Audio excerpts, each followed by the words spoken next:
warahmatullahi wabarakatuh. Waalaikumsalam warahmatullahi wabarakatuh. Kembali lagi bersama saya Awawina, Saya Rahma Fadila. Saya Endah Laili dalam Kemenak Kota Kemenak Kota Madiun Madiun Kreatif Studio. Kali ini kita akan membahas tentang PTSP. Apa itu PTSP? PTSP merupakan singkatan dari Pelayanan Terpadu Satu Pintu. PTSP ini merupakan proyek dari Menteri Agama, Bapak Lukman Hakim Syarifuddin, yang menginginkan pelayanan yang ada di kantor Kementerian Agama menjadi lebih efisien, efektif, transparan, juga akuntabel. Dilansir dari artikel Kementerian Agama RI, Kemenak RI luncurkan PTSP. Peluncuran sekaligus peresmian layanan terpadu satu pintu ini dilakukan Menteri Agama Lukman Hakim Syarifuddin ditandai dengan penandatanganan prasasti peresmian. Dalam sambutannya, menyampaikan bahwa PTSP ini merupakan wujud nyata dari impian yang sudah ada di pikiran kita. Beliau mengatakan agar bagaimana sebagai ASN Kemenak, sebagai pelayan masyarakat diwujudkan dengan cara pelayanannya lebih efektif, efisien, dan menjunjung tinggi prinsip transparansi juga akuntabilitas. Nah, untuk yang di PTSP Kemenak Kota Madiun sendiri itu diresmikan oleh Bapak PLT Kepala Kantor Wilayah Kementerian Agama Provinsi Jawa Timur, yaitu almarhum Bapak Dr. Andes Haji Muhammad Amin Mahfud pada tanggal 8 Juli tahun 2019 gitu. Oh gitu. Berarti sampai saat ini PTSP kita sudah 3 tahun. 3 tahun ya. 3 tahun lebih berarti ya. Gitu. Nah, untuk pelayanan yang ada di PTSP Kementerian Agama Kota Madiun sendiri ada lebih dari 40 jenis layanan. Jadi yang pertama itu ada pelayanan haji dan umroh.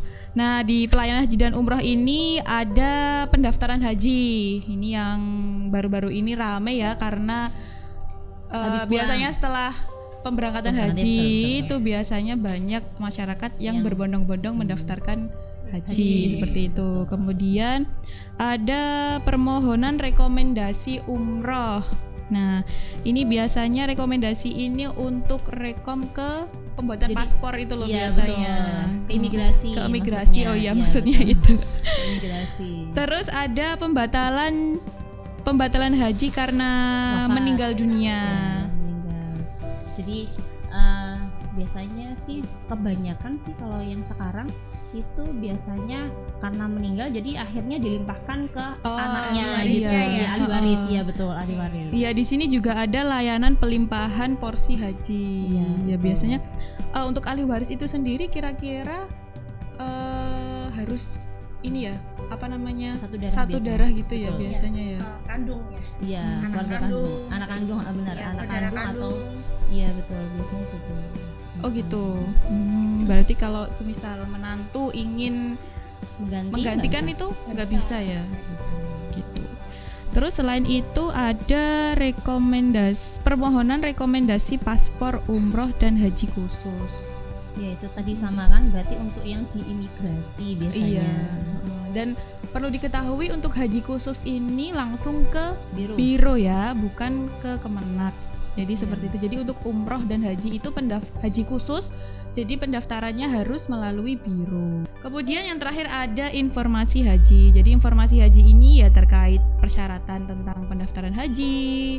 Terus ada pengecekan nomor porsi ya biasanya. Iya, biasanya banyak yang tanya kayak gitu. Keberangkatan kapan gitu. Betul. Terus informasi terkait waiting listnya berapa lama gitu biasanya. Untuk Kemenak Kota Madiun waiting listnya berapa ya, Mbak ya? 30 Mas Haji, masnya 33 kayaknya, kalau nggak 35 untuk tahun ini. Kemarin informasi terakhir 36 tahun.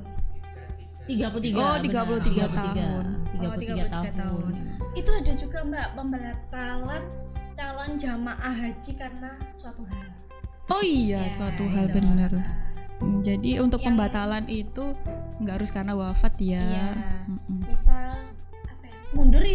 Mundur bisa itu. Iya. Oh ya, kayak tahun ini. Iya, istilahnya dia belum bisa melunasi keberangkatannya, Ya. terus akhirnya dibatalkan kayak gitu kan. Hmm. Berarti bukan ya, itu mundur ya berarti ya. Iya. Oh itu mundur, berarti bukan sakit Sakit. mungkin. Oh betul. iya, keras. bisa jadi. Oh kemarin juga ada karena dia butuh biaya untuk anaknya sekolah, akhirnya terus dibatalkan. Itu juga ada yang seperti itu. Iya. Jadi banyak ya problematikanya untuk pembatalan haji ini. Terus kemudian ada juga untuk yang pelayanan kontrak. Pelayanan pontren ini ada 6 rekomendasi pindah santri. Hmm. Ini dari pondok mana ke pondok mana kayak gitu ya Mbak ya? Iya. Jadi rekomendasi pindah sekolah santri ya istilahnya paling seperti itu. Iya. Terus rekom bantuan pondok pesantren, madrasah diniyah sama TPA. TPA. Ada juga rekomendasi santri ke luar negeri. Ini kayaknya banyak ya Mbak ya? Iya banyak. Rata-rata teman-teman yang mondok itu kebanyakan ingin melanjutkan pendidikannya di Arab Saudi, Mesir, Turki seperti itu. Kebanyakan seperti itu. Jadi untuk kalian yang mau melanjutkan pendidikan ke luar negeri, yang dari pondok khususnya, rekomendasinya mintanya ke Kementerian Agama Kota Madiun. Langsung datang ke PTSP, nanti kita layani. Dan harus digarisbawahi harus yang berdomisili Kota Madiun. Iya. Jadi kalau di luar Kota Madiun ngambil mintanya rekom juga di kementeriannya masing-masing gitu. Kalau kabupaten gitu Iya ya betul, Kak? iya betul gitu.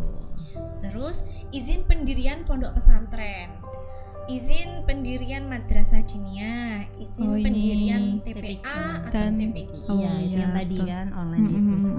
Iya. Terus kemudian untuk pelayanan Penma itu ada rekom pindah madrasah keluar biasanya. Yang rame sih, yang seringnya itu sih kalau di PTSP Kemenak Kota Madiun. Iya.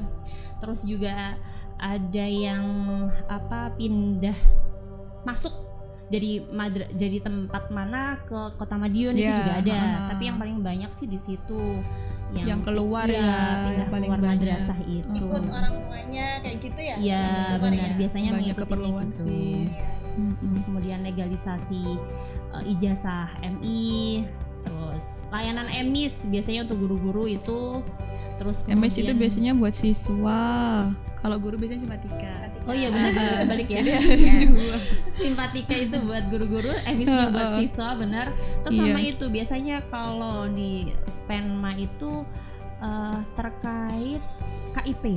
Pertanyaannya sih itu Kartu Indonesia Pintar itu Oh. sih biasanya. Jadi ada kemarin orang tua kesini itu menanyakan KIP-nya anaknya itu sampai sekarang tidak diberikan. Iya, Ya bukti fisiknya kartunya itu nggak ada. Nah gitu itu jadi bukan wewenangnya Kemenak. Iya betul. Jadi itu semua kembali ke madrasahnya masing-masing yang mengeluarkan, karena ada operatornya sendiri-sendiri gitu. Kalau yang untuk KIP itu ya. iya betul itu sih. Terus habis itu izin pendirian RA, terus MI, MTS, MA itu juga ada. Oh iya. Tuh yang untuk Penma. Iya. Lalu ini di sini ada pelayanan Bimas Islam. Nah, di pelayanan Bimas Islam ini pelayanan yang diberikan itu yang pertama ada izin operasional majelis taklim. Nah, izin operasional majelis taklim ini kalau di Kota Madiun banyak ya sekarang majelis taklim. Banyak juga itu. Yang terdaftar maupun yang tidak terdaftar. Jadi biasanya yang terdaftar itu keuntungannya adalah mereka bisa mengajukan rekomendasi untuk bantuan. Biasanya sering ada bantuan seperti itu. Jadi kalau majelis taklim kalian mau mendapat bantuan, segera didaftarkan ya di PTSP kita. Nanti bisa kita proses, insya Allah prosesnya nggak sampai nggak lama kok, paling sehari sudah jadi kayak gitu. Dan untuk rekom kemudian ada rekom pendirian masjid atau musola. Itu ID masjid biasanya. ID minta, masjid ya, biasanya di masjid. Itu juga termasuk buat mengajukan Bantuan. Betul. Tadi yang di Pontren itu sebenarnya untuk Ponpes Madin TPA itu juga ada. Iya benar. Setiap tahunnya tuh sepertinya ada bantuan yang diluncurkan dari Kementerian Pusat, Kementerian Agama Pusat. Itu kalau ingin informasinya itu bisa menghubungi kami, gitu ya. Kemudian di Bimas Islam, saya lanjut, ada permohonan pengukuran arah kiblat. Nah, untuk mungkin masjid-masjid atau musola baru, jika ingin meminta bantuan untuk pengukuran arah kiblat, bisa menghubungi kami gitu. Kemudian untuk ada lagi rekom bantuan masjid. Nah, ini untuk bantuan masjid dan musola atau musola ini yang tadi kita bicarakan ya. Jadi masuk ke layanan kami gitu maksudnya. Terus kemudian ada permohonan rohaniawan. Rohaniawan di sini sebenarnya bukan Islam aja, ada Kristen, ada Katolik, sama Hindu. Nah, betul, sama Hindu. Biasanya untuk pengambilan sumpah. Iya, nah, betul. Itu permohonannya masuk ke kita, terus kemudian kita yang mencukupi. Biasanya seperti itu kan. Nanti masuknya ke Bimas. Ya, tergantung mintanya agama apa, Mbak. Iya, kan Bimas Islam, ada Kristen dan Katolik. Oh iya, betul. Saya lupa. Jadi satu semuanya di sini. Iya, terus yang terakhir itu ada permohonan nomor ID. Jadi untuk pendirian dan ID itu berbeda ya. Oh iya benar-benar ya. Tapi biasanya sih karena dia benar sih kalau di pendirian itu termasuk kayak tanah dan lain-lain. Kalau yang itu, tapi kayaknya formatnya sama ya. Sama ya. Iya. Mungkin di sini ada pembedaan pengecualian kali ya. Nah, ini ada penyelenggara zakat dan wakaf. Mbak Rahma bisa dijelasin nih yang ada di sana sekarang. Ya, layanan kita tuh ada pengesahan nazir wakaf, terus ada layanan konsultasi waris, terus ada layanan sistem informasi zakat dan wakaf. Nah, yang lagi in kayaknya halal deh. Nah, yang terakhir ini lupa nggak disebutin. Yang lagi viral. Iya benar. Katanya. Sehati apa itu ya? Sehati itu tugas tambahan kita ya di penyelenggara zakat wakaf ini pendaftaran produk halal. Ini khususnya buat UMKM itu yang makanan minuman ini gratis pendaftarannya, tapi non hewani. Kalau misalkan hewani ya ikutnya ya reguler. Oh, berarti bayar. Oh gitu. Iya. Bisa dijelaskan sekalian Mbak, soalnya banyak banget masyarakat tamu masyarakat itu yang tanya-tanya terkait halal, produk halal, terus ini gitu label LMI gimana caranya biar dapet gitu. Iya. Sebenarnya bagiannya satgasnya ini. Iya, nggak apa-apa. Tapi mohon maaf nggih sebelumnya. Secara globalnya aja kalau mau mendaftarkan halal itu yang pertama wajib punya NIB dulu ya. Ngurusnya di kantor PTSP. Jadi bukan di sini. Bukan di PTSP Kementerian Agama. Iya, sering salah kan. Iya. PTSP itu Dinas Penanaman Modal sebelah kantor kita. Milik ini ya, Pemkot. Oke. Iya. Itu kalau udah dapet itu nanti bisa daftar sendiri melalui webnya ptsp.halal.go.id atau minta tolong P3H-nya, nanti dibantu. Terus selain NIB nanti biasanya disuruh mengumpulkan KTP, foto KTP gitu. Terus foto produknya, produknya apa aja yang mau didaftarkan. Iya. Terus daftar bahan sama alur pembuatan Mas. Iya, pembuatannya. Itu dideskripsikan atau gimana? Dideskripsikan, dideskripsikan. satu-satu. Iya. Terus itu juga ada batasannya, Mbak. Jadi sekali pengajuan itu 10 produk. 10. Itu kalau yang Gratis. ini gratis. Ya. Gitu. Kalau yang reguler itu bebas, bisa 20 produk, bisa 150 juga ada. Iya. Tapi ya itu berbayar ya. Untuk yang catering. Oh, yang catering. Biasanya iya, catering, terus rumah makan gitu. Ya wajibnya ikut yang reguler. Kalau boleh tahu Mbak Rama, minimal biaya yang harus dikeluarkan untuk reguler. Yang reguler itu berapa sih? Sekitar berapa? Iya. Itu langsung dari LP POM-nya. Oh gitu. Bisa langsung gitu yang menentukan. Sananya gitu. yang menentukan. Hmm. Jadi terus tambah jarak lokasinya Hmm. kayak gitu. Terus yang didaftarkan apa aja.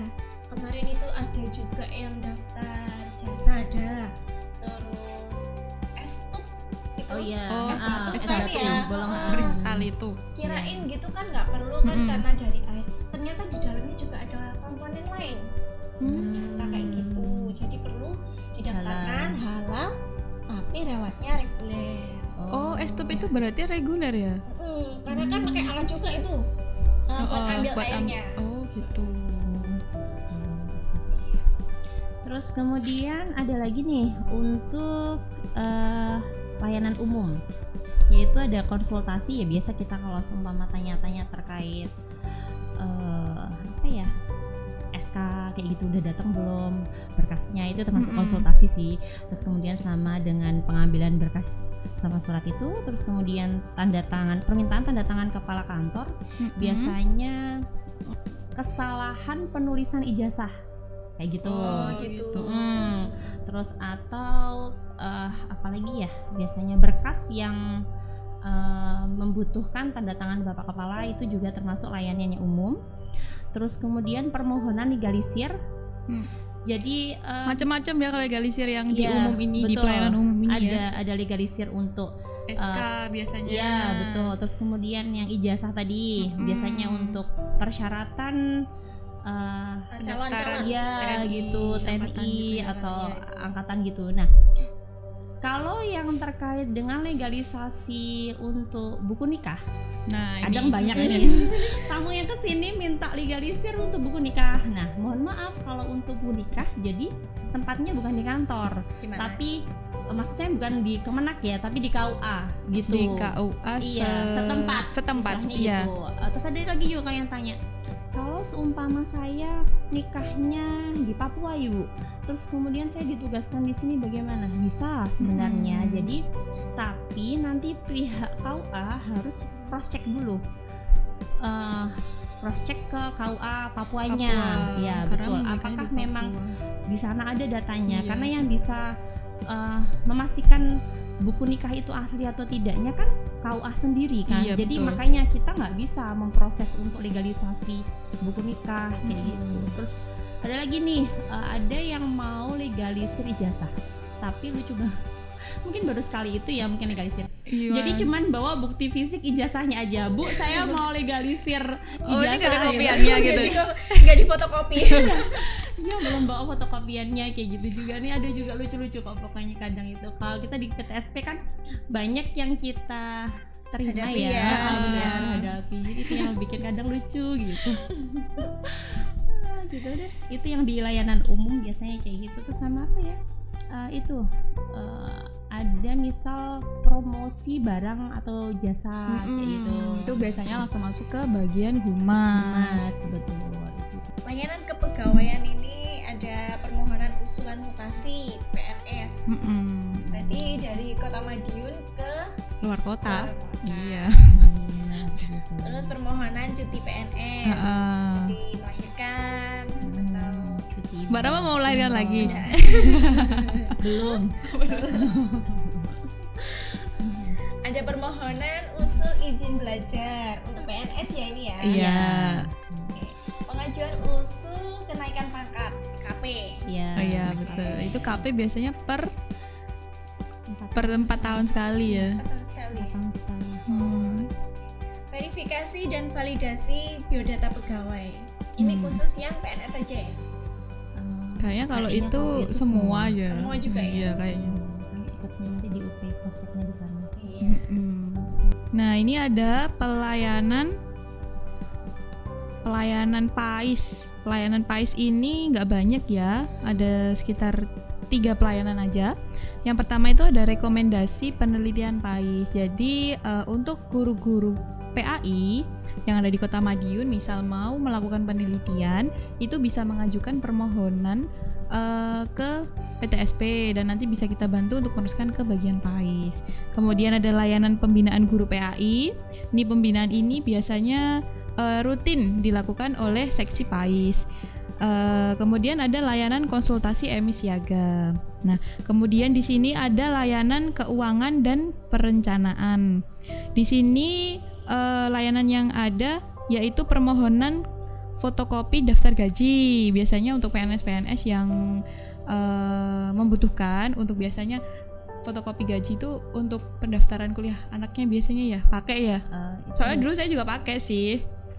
Bukan pendaftaran sih sebenarnya. Apa ya istilahnya ya?